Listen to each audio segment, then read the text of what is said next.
Vous est-il déjà arrivé d'aspirer désespérément à l'amour de quelqu'un, en ayant l'impression que votre bonheur en dépendait? Peut-être avez-vous passé des nuits blanches à imaginer ce que ce serait si cette personne spéciale vous rendait enfin l'appareil. La recherche incessante de l'amour peut sembler être un voyage noble, mais est-elle vraiment saine? Il est naturel de vouloir être aimé et d'apprécier les liens affectifs. Cependant, lorsque cette quête se transforme en une course effrénée, nous finissons par perdre quelque chose de fondamental, notre propre équilibre et notre bien-être. Nous vivons dans une société qui valorise intensément l'amour romantique, mais devons-nous vraiment consacrer toute notre énergie à cette quête? Le stoïcisme, une philosophie ancienne, offre une perspective étonnamment actuelle à ce sujet. Il nous apprend à trouver la véritable paix intérieure, non pas dans quelque chose ou quelqu'un d'extérieur, mais en nous-mêmes.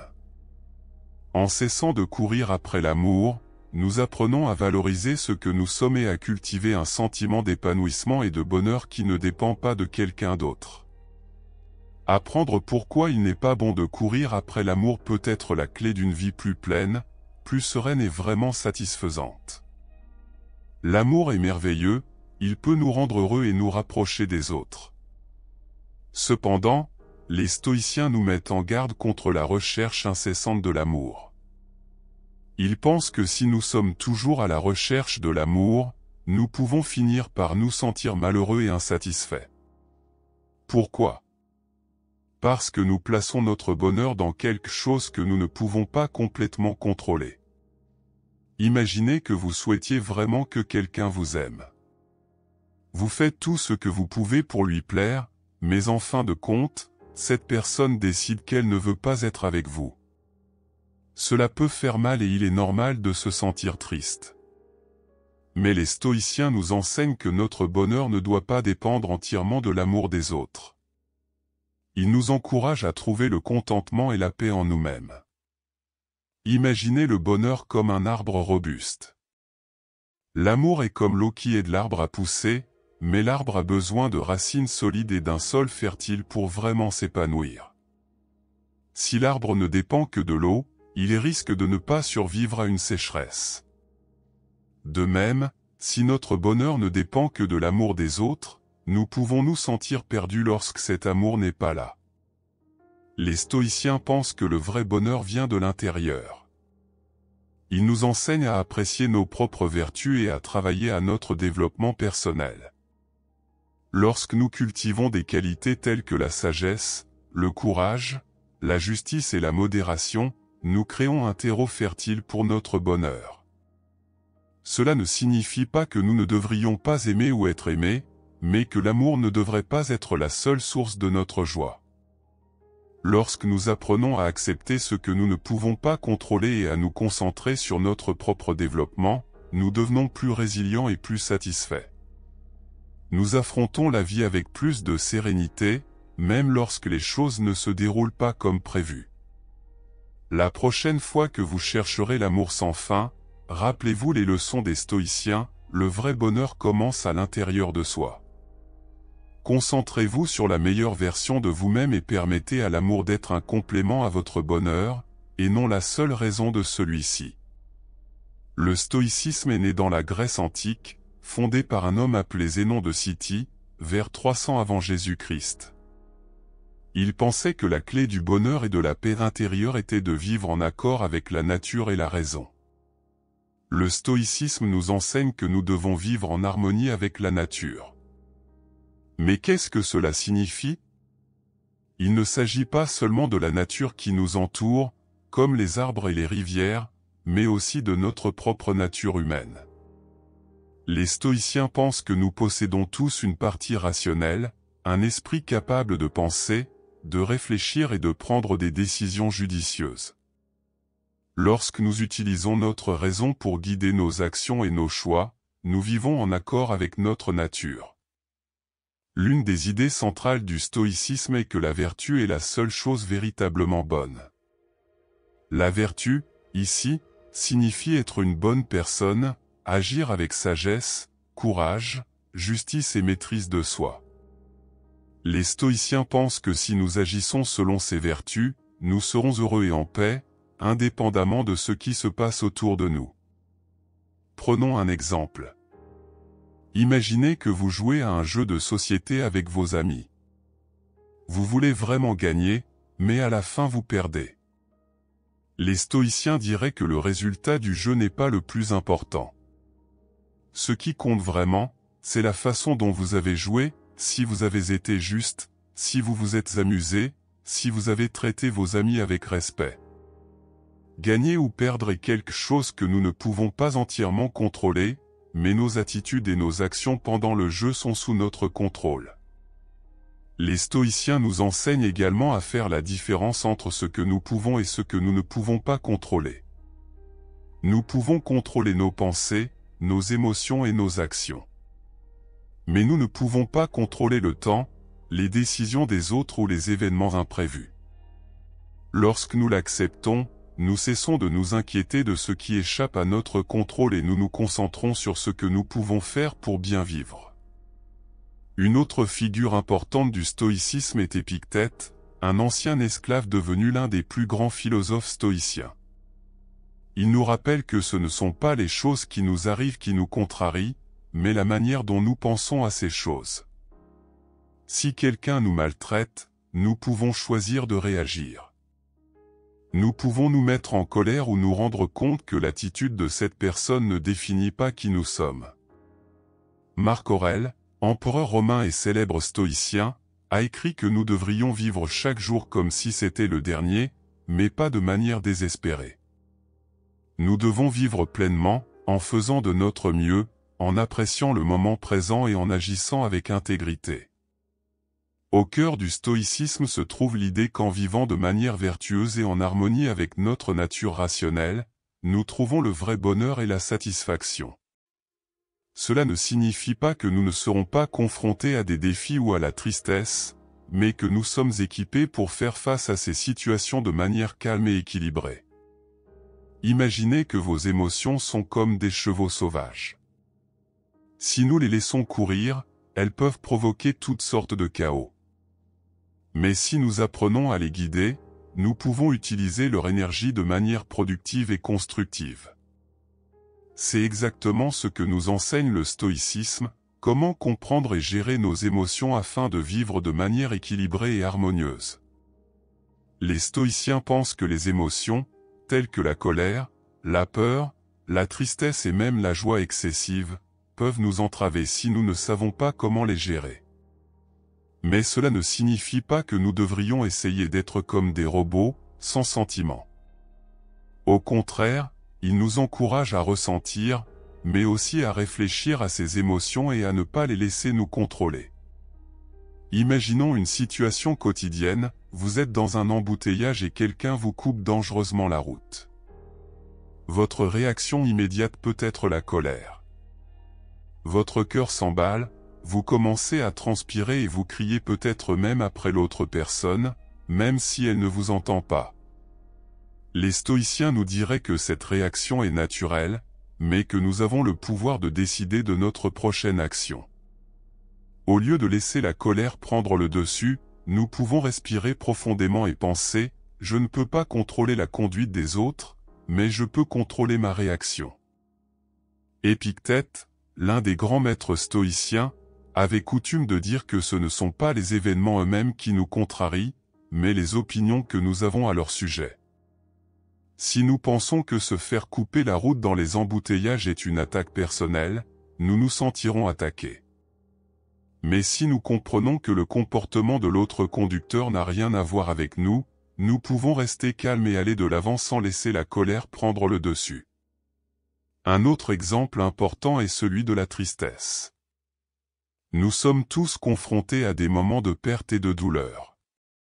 Il est naturel de se sentir triste lorsque quelqu'un que nous aimons nous quitte ou lorsque nous traversons des difficultés. Les stoïciens ne disent pas qu'il faut éviter la tristesse, mais plutôt qu'il faut l'accepter comme un élément naturel de la vie. Marc Aurèle, l'empereur philosophe, a écrit dans son journal que tout ce qui arrive fait partie du grand flux de l'univers et que nous devrions accepter chaque moment comme une opportunité de croissance. En comprenant nos émotions, nous pouvons utiliser la raison pour les guider. Imaginez que vous soyez triste parce que vous avez perdu un ami cher. Au lieu de sombrer dans la tristesse, vous pouvez réfléchir aux bons souvenirs que vous avez eus avec cette personne et trouver du réconfort dans le fait que la vie continue et que vous pouvez honorer cette amitié en vivant de manière vertueuse. Pour les stoïciens, la gestion des émotions consiste également à cultiver des émotions positives telles que la gratitude et la sérénité. Ils pensent qu'en se concentrant sur les bonnes choses de notre vie, nous pouvons construire une base solide de satisfaction. Il ne s'agit pas d'ignorer les problèmes, mais de les affronter avec une attitude positive et résiliente. Pensez à un jardin. Si nous ne l'entretenons pas, les mauvaises herbes et les parasites peuvent l'envahir et détruire les belles plantes. Nos émotions sont comme ce jardin. Nous devons en prendre soin, élaguer ce qui est en excès et nourrir ce qui est bon. Lorsque nous y parvenons, notre jardin intérieur s'épanouit, apportant beauté et paix à notre vie. Bien que nous ne puissions pas contrôler tout ce qui nous arrive, nous pouvons contrôler nos réactions. En comprenant et en gérant nos émotions, nous ne devenons pas insensibles, mais plutôt plus sages et plus forts. Nous apprenons à traverser les tempêtes émotionnelles avec plus de calme et de clarté, en trouvant un équilibre qui nous permet de vivre plus pleinement et plus heureusement. Alors, la prochaine fois que vos émotions se mettront à galoper comme des chevaux sauvages, rappelez-vous, vous avez les rênes entre les mains. L'amour est une émotion puissante, capable de nous conduire à des sommets de bonheur, mais aussi à des profondeurs de douleur si nous ne savons pas la gérer. Les stoïciens reconnaissent que l'amour est une partie naturelle et importante de la vie, mais ils pensent qu'il doit être modéré et contrôlé pour éviter qu'il ne devienne une obsession qui nous déséquilibre. Comme un feu. Lorsqu'il est maîtrisé, le feu nous réchauffe, illumine nos nuits et nous permet de cuisiner de délicieux plats. Mais s'il devient incontrôlable, il peut se transformer en un incendie dévastateur. Les stoïciens nous enseignent à garder l'amour comme un feu chaleureux, sans le laisser devenir incontrôlable. Le philosophe stoïcien Sénèque disait qu'il fallait aimer, mais avec sagesse. Aimer quelqu'un ne signifie pas perdre la tête ou son indépendance. Si nous mettons tout notre bonheur dans l'autre, nous risquons de nous perdre nous-mêmes en cas de problème.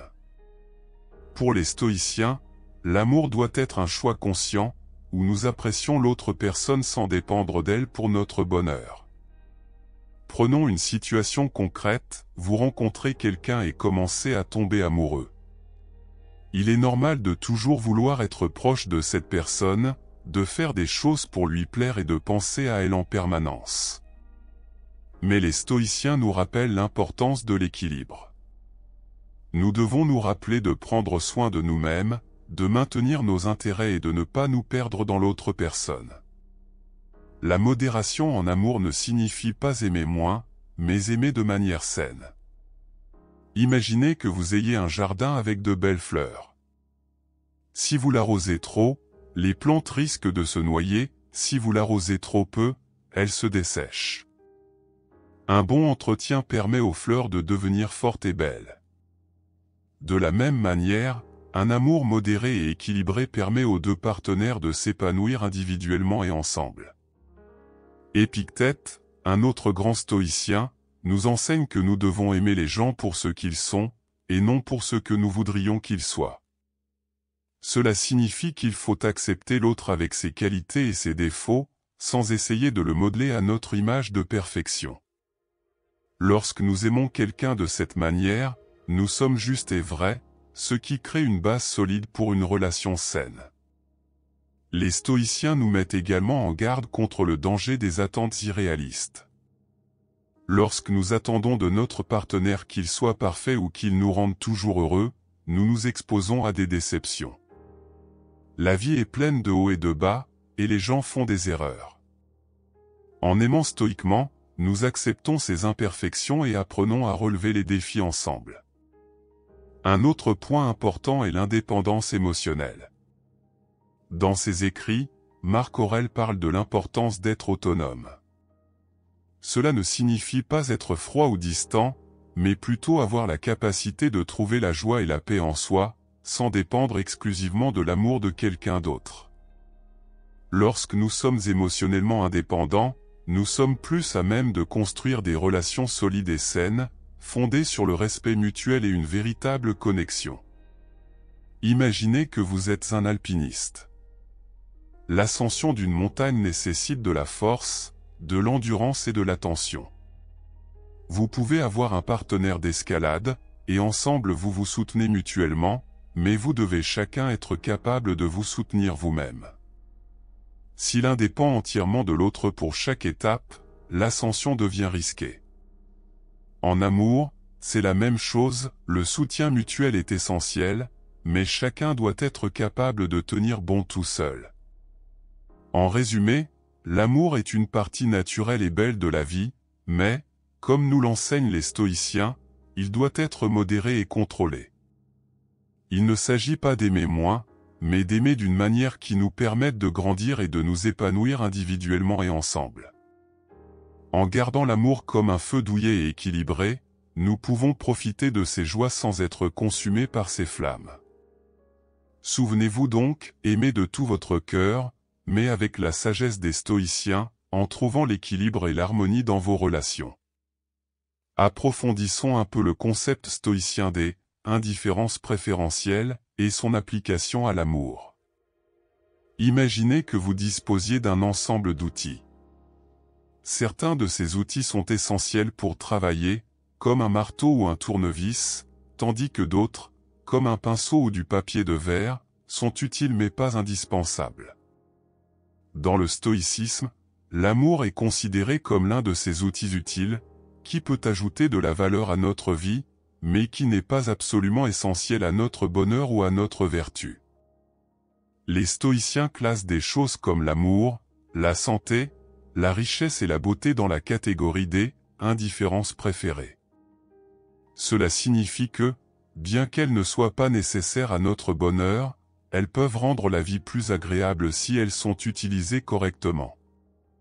En revanche, des choses comme la maladie, la pauvreté et la laideur sont des indifférences non préférées. Bien que nous ne désirions pas ces choses, elles ne peuvent pas non plus nous empêcher de mener une vie vertueuse. Utilisons une métaphore pour mieux comprendre. Imaginez que vous construisez une maison. La vertu, qui comprend la sagesse, le courage, la justice et la maîtrise de soi, est la base solide de la maison. Sans ces fondations, la maison ne tient pas debout. L'amour, ainsi que les autres indifférences préférées, sont comme les meubles et la décoration de la maison.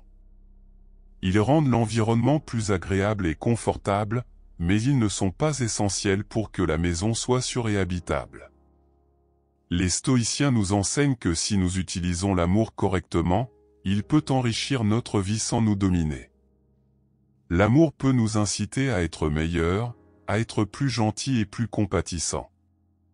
Mais si nous devenons obsédés par l'amour ou si nous dépendons de lui pour notre bonheur, cela peut conduire à la souffrance. C'est comme ajouter du sel à la nourriture, une pincée peut rehausser la saveur, mais trop de sel peut gâcher le repas. Un autre point important est de réaliser que l'amour lui-même n'est ni bon ni mauvais. Ce qui compte, c'est la manière dont nous y réagissons et ce que nous en faisons. Imaginez deux jardiniers. L'un utilise ses outils pour cultiver un beau jardin plein de fleurs et de fruits.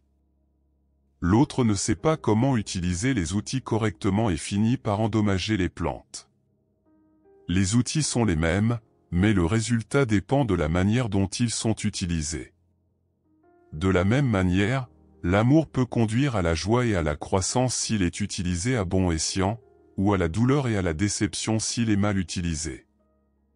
Des stoïciens comme Épictète et Marc Aurèle nous rappellent constamment que notre véritable bonheur vient de l'intérieur, de notre propre vertu et de notre sagesse. Lorsque nous comprenons cela, nous sommes en mesure d'apprécier l'amour comme une indifférence préférée, quelque chose qui ajoute de la valeur à notre vie sans en devenir le centre. Cela nous permet d'aimer librement et profondément, sans craindre de nous perdre ou de perdre notre bonheur. Prenons un autre exemple concret. Imaginez que vous soyez amoureux de quelqu'un, mais que cette personne déménage dans un autre pays. Vous pouvez vous sentir triste et nostalgique, mais les stoïciens diraient que c'est l'occasion de pratiquer le détachement et l'acceptation. La distance peut être considérée comme une indifférence non préférée, quelque chose que vous ne choisissez pas, mais qui n'a pas le pouvoir de détruire votre paix intérieure. Vous pouvez continuer à aimer cette personne, à chérir les souvenirs et le lien, mais sans laisser la distance devenir une source constante de souffrance. Le stoïcisme nous invite à trouver un équilibre sain, où nous pouvons apprécier l'amour sans en dépendre pour notre bonheur. C'est une invitation à vivre pleinement et authentiquement, en reconnaissant la valeur des indifférences préférées, telles que l'amour, mais en maintenant toujours notre ferme fondation dans la vertu. C'est ainsi que nous pourrons affronter la vie avec sérénité et force, en appréciant chaque instant sans être esclaves de nos émotions. L'amour, en tant que indifférence préférée, est quelque chose qui peut enrichir notre vie lorsqu'il est utilisé à bon escient. Il n'est pas intrinsèquement bon ou mauvais, mais il peut ajouter de la valeur si nous restons concentrés sur la vertu et la sagesse. En adoptant cette perspective stoïque, nous pouvons aimer librement et joyeusement, sans perdre notre paix intérieure. Imaginez que vous ayez un ami qui cherche constamment la pièce manquante d'un puzzle. Il pense que lorsqu'il aura trouvé cette pièce, il se sentira enfin complet et heureux. Cependant, cette recherche incessante de l'amour comme s'il s'agissait de la dernière pièce du puzzle de la vie peut conduire à des problèmes plus importants que nous ne le pensons. Lorsque nous faisons des relations amoureuses le centre de notre existence, nous mettons notre bonheur entre les mains de quelqu'un d'autre. C'est comme si nous construisions une maison sur le sable. À tout moment, la marée peut changer et emporter nos fondations, nous laissant impuissants et malheureux. Le stoïcisme nous enseigne que le vrai bonheur et l'épanouissement viennent de l'intérieur, de notre propre vertu et de notre sagesse, et non de facteurs externes que nous ne pouvons pas contrôler. Pensez à une balance. D'un côté, nous avons notre vie intérieure, nos pensées, nos valeurs, nos actions et nos vertus. De l'autre côté, nous avons les choses extérieures, les relations, le travail, les possessions matérielles. Si nous mettons tout le poids sur le côté extérieur, la balance devient déséquilibrée et instable. Le moindre mouvement peut la déséquilibrer complètement. En revanche, si nous maintenons le poids principal sur notre vie intérieure, la balance reste stable, quoi qu'il arrive à l'extérieur. Lorsque nous recherchons l'amour comme principale source de bonheur, nous courons le risque de devenir dépendants. Cela signifie que notre estime de soi et notre bien-être émotionnel sont à la merci des actions et des sentiments de quelqu'un d'autre. Et comme nous le savons tous, les gens sont imprévisibles. Ils ont leurs propres sentiments, leurs propres peurs et leurs propres rêves, qui peuvent changer au fil du temps. En dépendant entièrement de quelqu'un d'autre pour notre bonheur, nous nous mettons dans une position vulnérable et fragile. Imaginons que vous ayez une montgolfière. Cette montgolfière représente votre bonheur. Si vous l'attachez à une autre personne, votre bonheur varie en fonction des actions et des émotions de cette personne.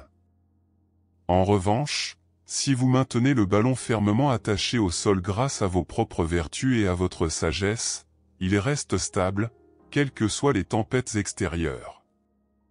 Les stoïciens comme Sénèque et Épictète nous enseignent que nous devons trouver la joie et la satisfaction en nous-mêmes, en cultivant la vertu et la connaissance de soi.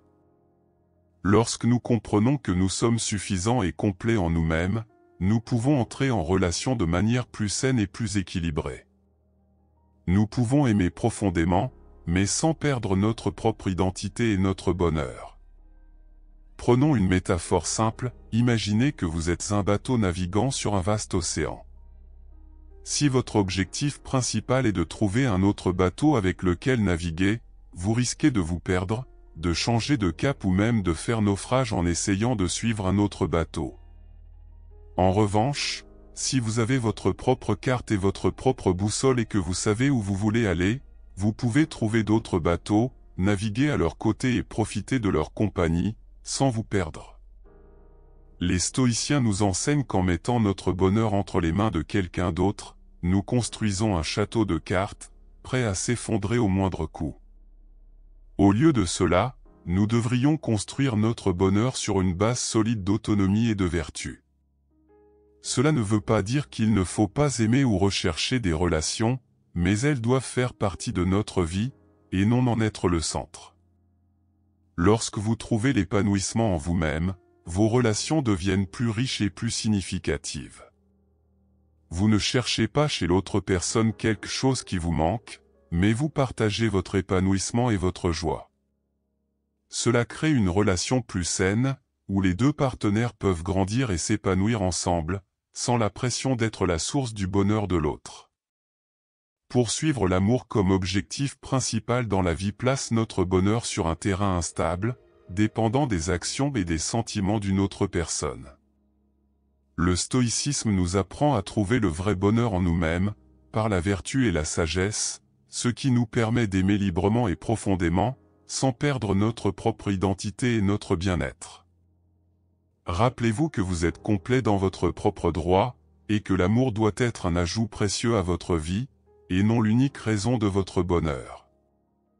La recherche incessante de l'amour peut conduire à se négliger soi-même. Imaginez que vous ayez un jardin avec différentes plantes, certaines représentent vos passions, d'autres vos amitiés, d'autres encore vos objectifs personnels. Chaque plante a besoin d'eau, de lumière et de soins pour se développer. Mais si vous consacrez toute votre eau à une seule plante, les autres se fanent et meurent. Lorsque nous faisons de l'amour romantique notre seule préoccupation, nous pouvons oublier de nous occuper des autres aspects importants de notre vie. Cela peut se traduire par l'abandon de nos passe-temps, la négligence de nos amitiés et même l'arrêt de la poursuite de nos propres rêves. Les stoïciens nous enseignent qu'une vie équilibrée est une vie bien vécue, où toutes les parties de notre jardin reçoivent l'attention dont elles ont besoin pour s'épanouir. Imaginez un jeune musicien qui adore jouer de la guitare. Il passe des heures à s'entraîner et rêve de devenir un grand guitariste. Mais il tombe amoureux et commence à passer tout son temps avec sa compagne. Peu à peu, il cesse de s'entraîner, de jouer et de suivre sa passion pour la musique. Il est peut-être heureux dans sa relation, mais une part importante de son identité est négligée. Les stoïciens, comme Épictète, nous rappellent qu'il faut d'abord prendre soin de soi. Il ne s'agit pas d'égoïsme, mais plutôt d'une façon de s'assurer que nous sommes forts et complets, capables d'offrir le meilleur de nous-mêmes aux autres. Lorsque nous négligeons notre développement personnel, nos passions et nos amitiés, nous sacrifions des éléments importants de ce qui fait de nous ce que nous sommes. Pensons à une autre métaphore. Imaginez que vous êtes dans un avion et que les masques à oxygène tombent soudainement. Vous entendez toujours la consigne suivante, mettez d'abord votre masque à oxygène avant d'aider les autres. En effet, si vous n'allez pas bien, vous ne pourrez aider personne. Dans la vie, c'est la même chose. Nous devons prendre soin de notre propre bien-être et de notre développement afin d'être vraiment présents et de soutenir ceux que nous aimons. Négliger ses passions peut conduire à un sentiment de vide et d'insatisfaction. Imaginez un peintre qui met de côté ses pinceaux et ses peintures pour se consacrer entièrement à sa relation. Il peut avoir l'impression qu'il lui manque quelque chose, parce qu'une partie vitale de son expression et de sa joie est ignorée. Les stoïciens nous encouragent à cultiver nos passions, car elles font partie intégrante de notre bonheur et de notre épanouissement. Les amitiés sont également un élément essentiel de notre jardin personnel. Les amis sont comme des arbres robustes qui nous donnent de l'ombre, du soutien et de la joie. Si nous négligeons nos amitiés au profit de l'amour romantique, nous perdons un réseau de soutien précieux. Imaginez que vous ayez un groupe d'amis qui a toujours été là pour vous. si vous vous éloignez d'eux parce que vous vous concentrez uniquement sur votre partenaire, ces amis peuvent se sentir délaissés et la relation peut s'affaiblir. L'épanouissement personnel est un autre aspect essentiel qui peut être négligé lorsque nous sommes obsédés par l'amour romantique. L'épanouissement personnel implique d'acquérir de nouvelles compétences, de lire, de voyager et d'explorer de nouvelles idées. Imaginez que vous rêviez d'apprendre une nouvelle langue, mais que vous mettiez ce rêve de côté parce que vous êtes toujours avec votre partenaire. Avec le temps, vous pouvez avoir l'impression de stagner, de ne pas grandir ou de ne pas vous développer comme vous le devriez. Les stoïciens nous enseignent que la vie doit être équilibrée. Nous devons nous occuper de l'amour, mais aussi de nos passions, de nos amitiés et de notre développement personnel. Chacun de ces domaines est comme une pièce d'un puzzle, et tous sont nécessaires pour créer une image complète et harmonieuse de qui nous sommes. N'oubliez donc pas que l'amour est important, mais qu'il ne doit pas être la seule chose que nous cultivons dans notre jardin. Accordez de l'attention à toutes les plantes, en nourrissant vos passions, en prenant soin de vos amitiés et en investissant dans votre développement personnel.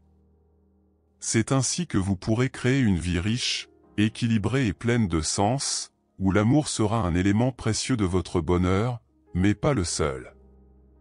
Nous nous concentrons maintenant sur un aspect crucial, comment la recherche désespérée de l'amour peut nous conduire à tolérer des relations malsaines.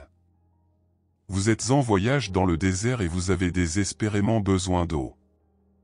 Si vous rencontrez un petit lac, même si l'eau est sale, vous pourriez être tenté de boire, en ignorant que cette eau pourrait vous nuire. De la même manière, lorsque nous sommes désespérément en quête d'amour, nous pouvons accepter des relations toxiques, en ignorant les signes avant-coureurs. Les stoïciens nous enseignent que notre dignité et notre bien-être doivent primer sur tout le reste. Lorsque nous recherchons désespérément l'amour, nous risquons de fermer les yeux sur des comportements dont nous savons, au fond de nous-mêmes, qu'ils sont inacceptables. Il peut s'agir de maltraitance émotionnelle, de manque de respect, voire d'abus.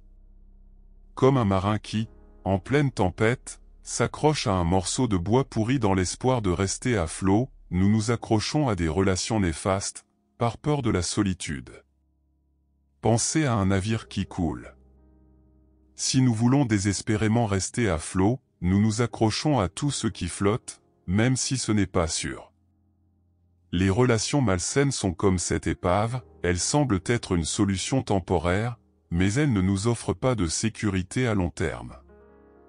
Les stoïciens nous encouragent à construire une base solide de confiance en soi et de vertu, afin que nous puissions naviguer dans notre vie en toute sécurité, sans avoir besoin de nous accrocher à quoi que ce soit qui nous nuise. Imaginez que vous ayez un ami qui cherche toujours à plaire aux autres, quitte à se faire blesser. Il accepte d'être maltraité, tant qu'il peut maintenir ses relations.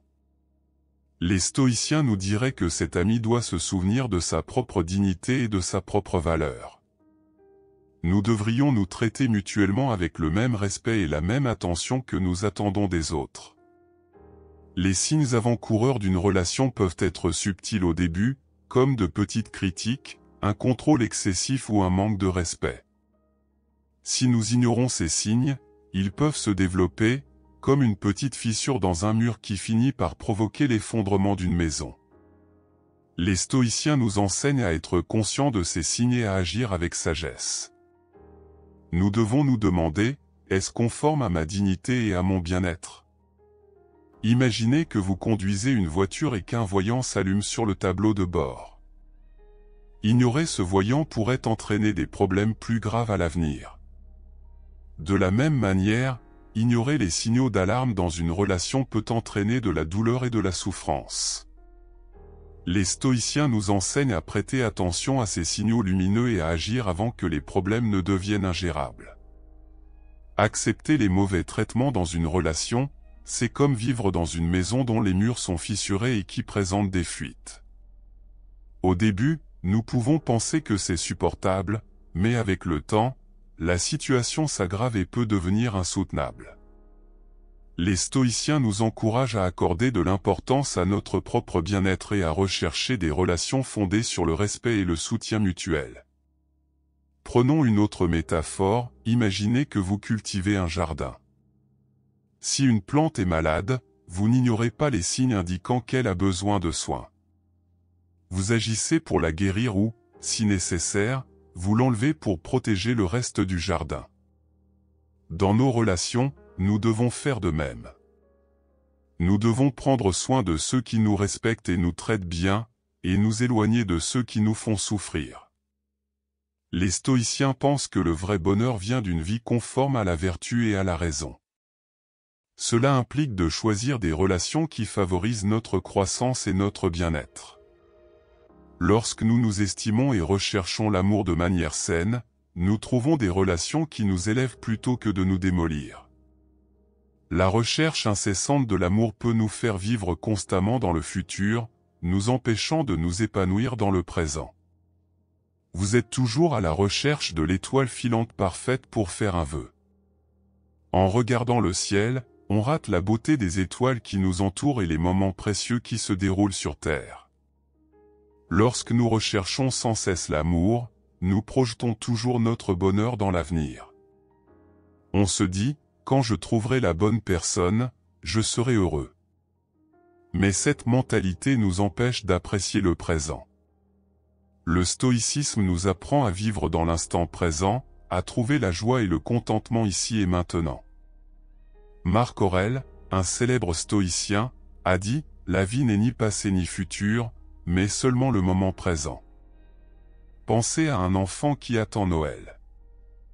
Il est tellement concentré sur les cadeaux à venir qu'il oublie de profiter des jeux et des rires qu'il peut avoir maintenant.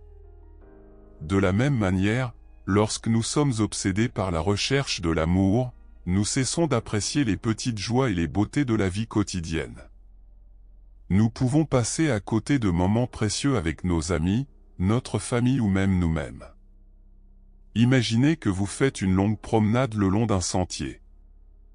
Si vous pensez toujours à la vue magnifique que vous aurez au sommet, vous risquez de ne pas remarquer les fleurs, les ruisseaux et la faune qui se trouvent le long du chemin.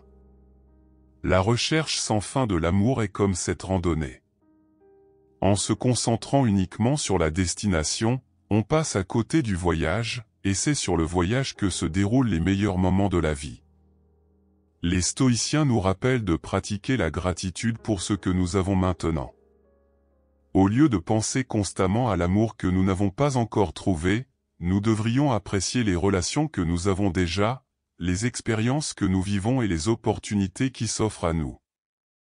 Lorsque nous sommes présents dans l'instant, nous découvrons que la vie est déjà riche et pleine. Pensons à une autre métaphore, imaginez que vous regardez toujours la photo d'un endroit magnifique que vous voulez visiter.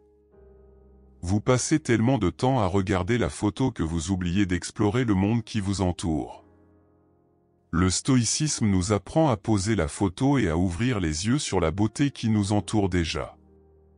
Ce faisant, nous découvrons que le bonheur n'est pas dans un avenir lointain, mais ici même, à notre portée. Vivre dans le futur crée un sentiment constant d'insatisfaction. Chaque fois que nous atteignons un objectif, nous en visons immédiatement un autre, sans jamais laisser durer le bonheur. C'est comme un chien qui essaie d'attraper sa propre queue, il tourne en rond sans jamais atteindre ce qu'il veut vraiment. Les stoïciens nous encouragent à rompre ce cycle en trouvant l'épanouissement dans le présent. Épictète, un autre grand philosophe stoïcien, nous rappelle que nous n'avons aucun contrôle sur l'avenir, mais seulement sur le présent. En nous concentrant sur ce que nous pouvons faire maintenant, être de bons amis, apprendre quelque chose de nouveau, profiter d'un beau coucher de soleil, nous trouvons une paix qui ne dépend pas des événements futurs. Imaginez que vous êtes dans un parc d'attractions, mais qu'au lieu de profiter des manèges et des jeux, vous passez votre temps à faire la queue en attendant le plus gros manège. Ce faisant, vous passez à côté des nombreuses attractions amusantes qui vous entourent. La recherche incessante de l'amour nous place dans une file d'attente sans fin, toujours à l'affût de la prochaine grande chose, tandis que la vie passe à côté de nous. Les stoïciens nous enseignent que le vrai bonheur vient de l'intérieur. Lorsque nous comprenons cela, nous cessons de chercher le bonheur dans le futur et commençons à le trouver dans le présent. Chaque instant devient une occasion de croissance, de joie et de découverte. Alors, au lieu de chercher constamment l'amour, entraînez-vous à être présent. Appréciez les petites choses, une conversation avec un ami, la sensation du soleil sur votre visage, le plaisir de lire un bon livre. Ce sont ces moments qui font une vie pleine et heureuse. La solitude peut être une opportunité puissante pour le développement personnel et la connaissance de soi. Le jardin secret, un endroit où vous pouvez vous retirer, réfléchir et vous occuper des plantes sans distraction. Ce jardin représente votre esprit, et le temps que vous passez seul est le moment où vous pouvez cultiver votre propre croissance et votre bien-être. La solitude est souvent mal comprise.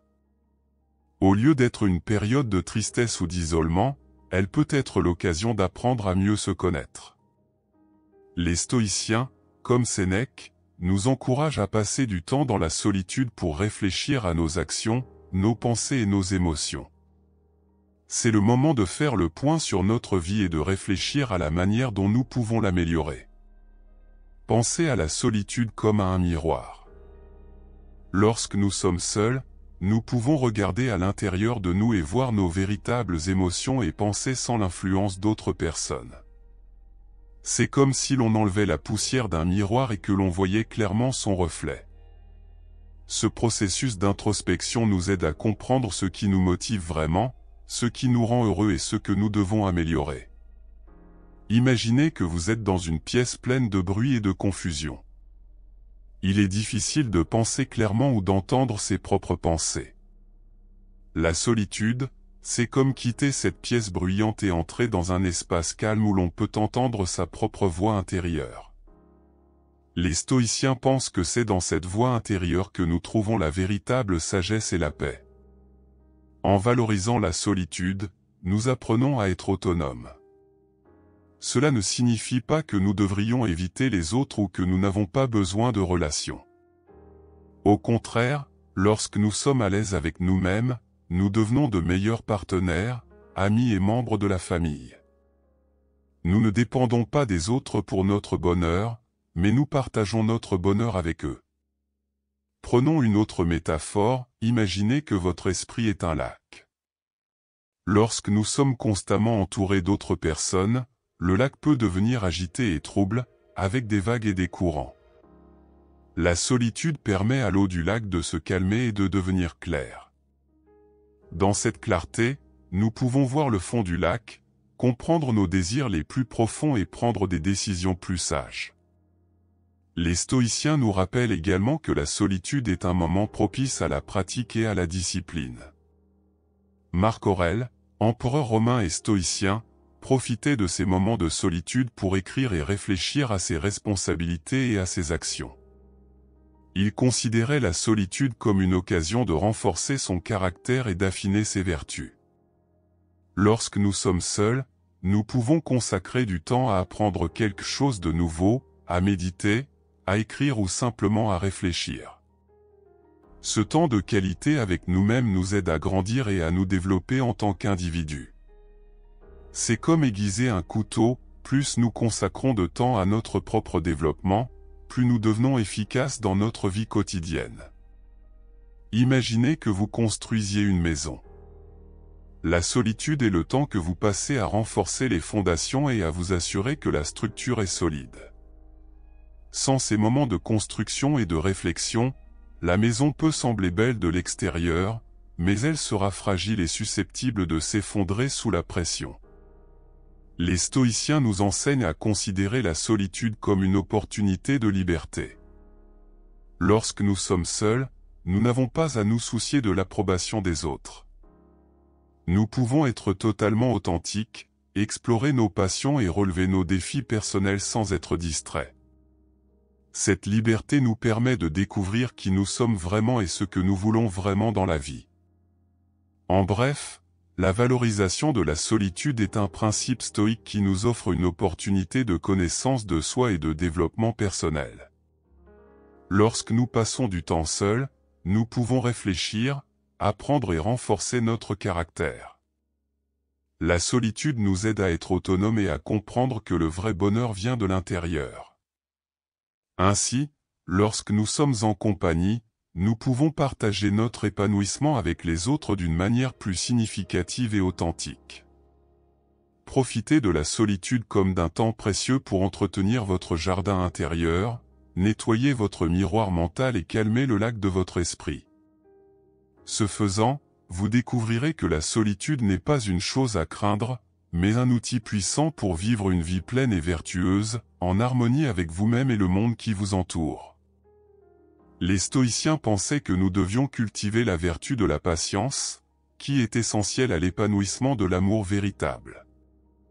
La patience nous permet d'apprécier le moment présent, d'observer et de comprendre l'autre personne, et de construire une base solide pour la relation. Sans patience, nous risquons de manquer l'occasion d'apprendre à connaître véritablement l'autre personne et de lui permettre d'apprendre à nous connaître également. Imaginez la patience comme une compétence que vous pouvez développer. Les stoïciens pratiquaient diverses techniques pour renforcer cette compétence. L'une d'entre elles est la réflexion quotidienne. À la fin de chaque journée, ils passaient en revue leurs actions et leurs pensées, et évaluaient comment ils pouvaient s'améliorer.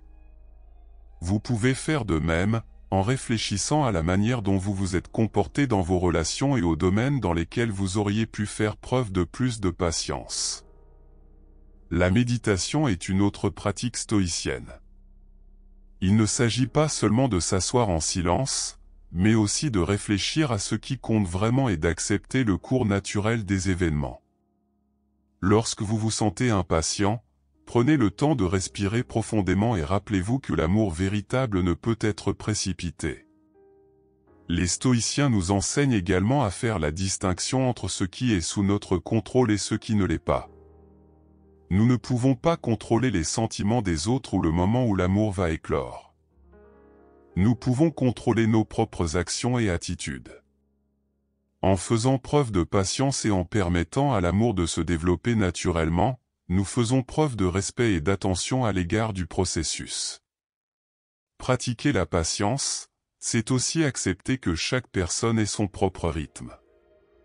Ce qui est rapide pour l'un peut être lent pour l'autre. Respecter le temps et l'espace de l'autre est fondamental pour une relation saine. La patience nous aide à éviter les malentendus et les conflits, ce qui favorise une communication plus claire et une connexion plus profonde.